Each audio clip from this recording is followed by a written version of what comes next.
Personal honor for me to introduce His Excellency President Hu to the APEC CEO Summit 2011. Thank you.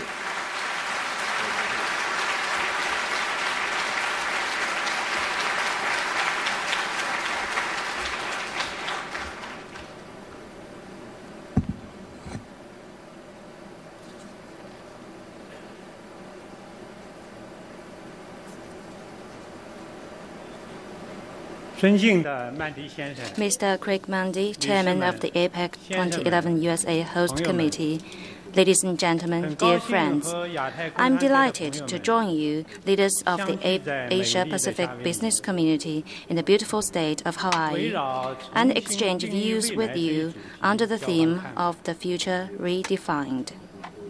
The current world economic situation deserves our high attention. Some major economies are experiencing economic slowdown, and some countries are facing acute sovereign debt problems. Volatility in the international financial markets persists. Rising inflationary pressure confronts emerging markets. Protectionism in various forms is on the notable increase. Global economic recovery is fraught with greater instability and uncertainty. New changes are underway in global economic governance, but such changes have not kept up with the evolution of the global economic landscape. Fresh progress has been made in adjusting the world economic structure, but more needs to be done to meet the urgent need to shift the economic growth model. New breakthroughs have been achieved in scientific and technological innovation, but they have not been turned into new and powerful growth drivers. The theme of this summit, The Future Redefined, is particularly relevant. It will help us gain a deep understanding of new regional and global developments, identify the trend of the global economy and regional cooperation in the time to come, and seek solutions to issues of concern to the business community. Under the current circumstances, we must be firmly committed to maintaining growth and promoting stability, with a special emphasis on ensuring strong growth in order to add momentum to the economic development in the Asia-Pacific and beyond. With this in mind, I wish to share with you the following observations. First, we need to improve the mechanism for global economic governance and build an equal and more balanced global partnership for development.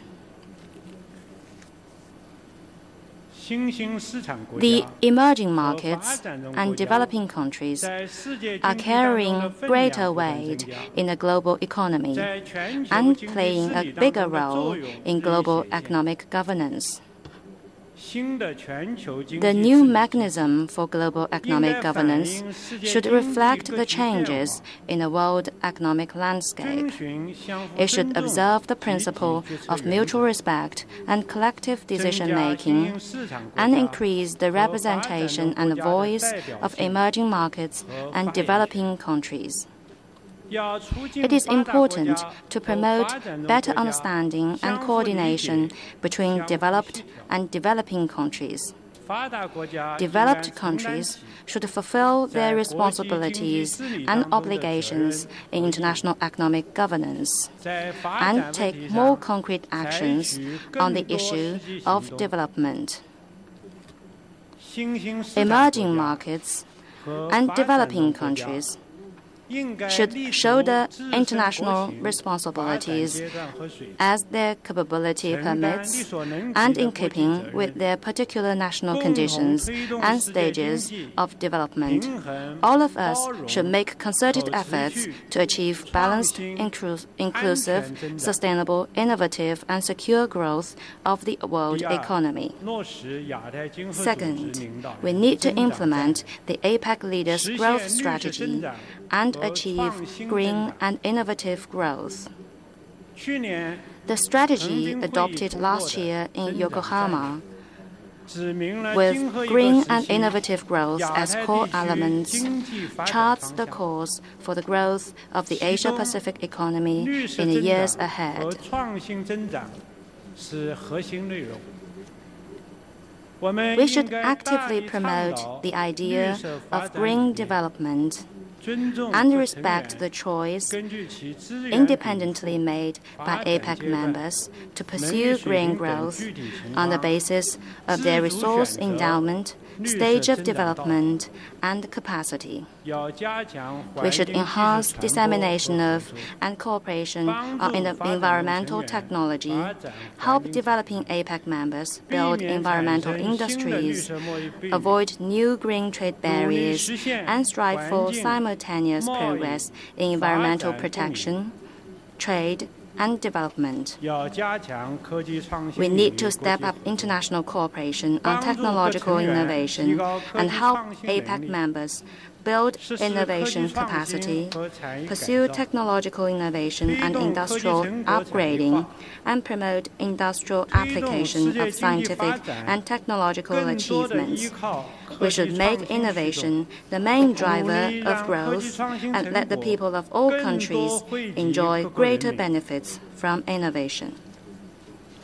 Third, we should uphold the multilateral trading regime and deepen regional economic integration. The multilateral trading regime is charged with the heavy responsibility of coordinating national trade policies, balancing international trade relations, reducing trade frictions, and promoting world economic growth, and it has played an important role in countering international financial crisis and opposing protectionism. We should fulfill our commitments, firmly oppose and jointly resist protectionism of all forms, and work to make the multilateral trading regime a balanced and inclusive one that benefits all. We should advance the Doha Round negotiations and endeavor to reach an early harvest agreement within this year on giving tariff-free, quota-free treatment to products from the least developed countries.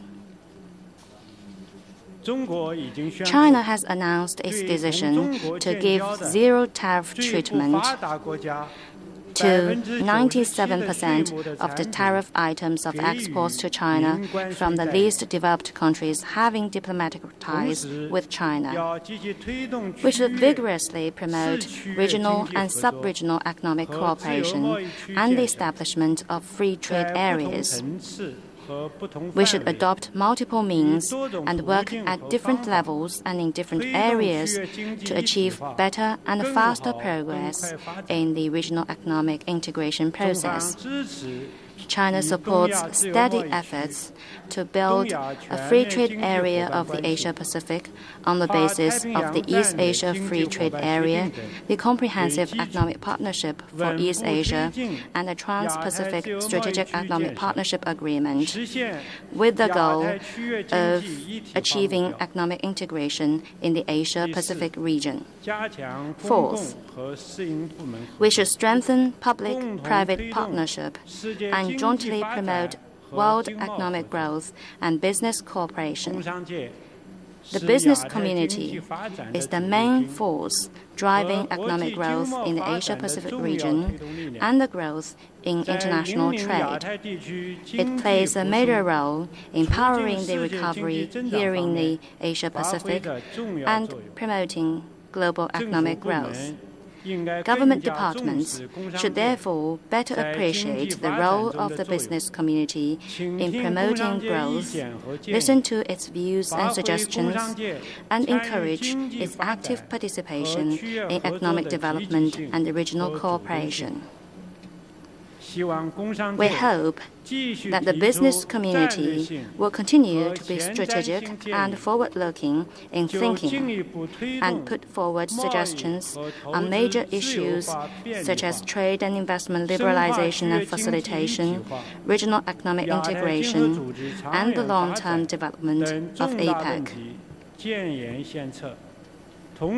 We also hope that it will make good use of APEC mechanisms and platforms at various levels and in different areas to share information, explore opportunities, and deepen cooperation to achieve win-win progress.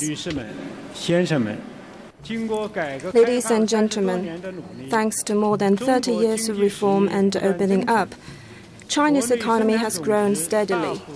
Its GDP has significantly increased, and it is opening much wider to the world. On the other hand, unbalanced, uncoordinated, and unsustainable development poses a major challenge to China. The constraints of resources and the environment on the economy have become more acute. China's capacity for innovation is not strong. The industrial structure is not balanced.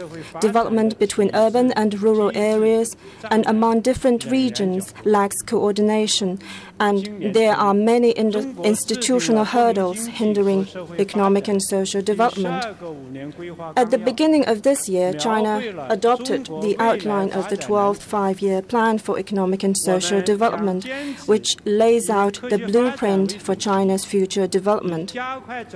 Under the plan, we will continue to pursue development in a scientific way and give priority to speeding up the shift of growth model. We will deepen reform and opening up, ensure and improve people's livelihood, and promote sustained, steady, and fairly fast economic growth and social harmony and stability. To achieve these goals, we will make the following efforts. First, deepen economic structural reform and improve business and investment environment. Guided by the principle of improving government functions, establishing clearly defined responsibilities among government departments, improving government structure and raising efficiency, China will speed up the building of a service-oriented and law-based government, deepen reform of the administrative review and approval system, reduce government intervention in microeconomic activities, improve mechanism for checks and oversight, and ensure that government services are provided in a standardized, orderly, efficient, convenient, open and transparent way. We will continue to improve the investment environment, public services and management, as well as the market system, and provide a fair, stable, and transparent environment for both domestic and foreign investors. Second, grow a green economy and promote the conservation culture. China is committed to green and low-carbon development. It pursues energy conservation and emissions reduction on a priority basis to better achieve sustainable development, meet the climate challenge, and promote the conservation culture. During the 12th Five-Year Plan period, China's environmental industry will continue to grow rapidly, and its total output is expected to exceed 2 trillion yuan by 2015. From 2011 through 2015, China's investment in the environmental sector will reach 3.1 trillion yuan, doubling that of the previous 5 years. China's green industry, including energy, conservation and environmental protection sectors, is a key area for foreign investment. The strong green demand and China's sound investment environment will provide a vast market and great investment opportunities to businesses in all countries, those in our region in particular. Third, step up protection of intellectual property rights and make China a country driven by innovation. China takes protecting intellectual property rights seriously. We have pursued a national strategy for protecting intellectual property rights, established and improved the legal system for IPR protection, and stepped up enforcement and judicial protection. On the basis of protecting intellectual property rights and with a focus on making home-based innovation,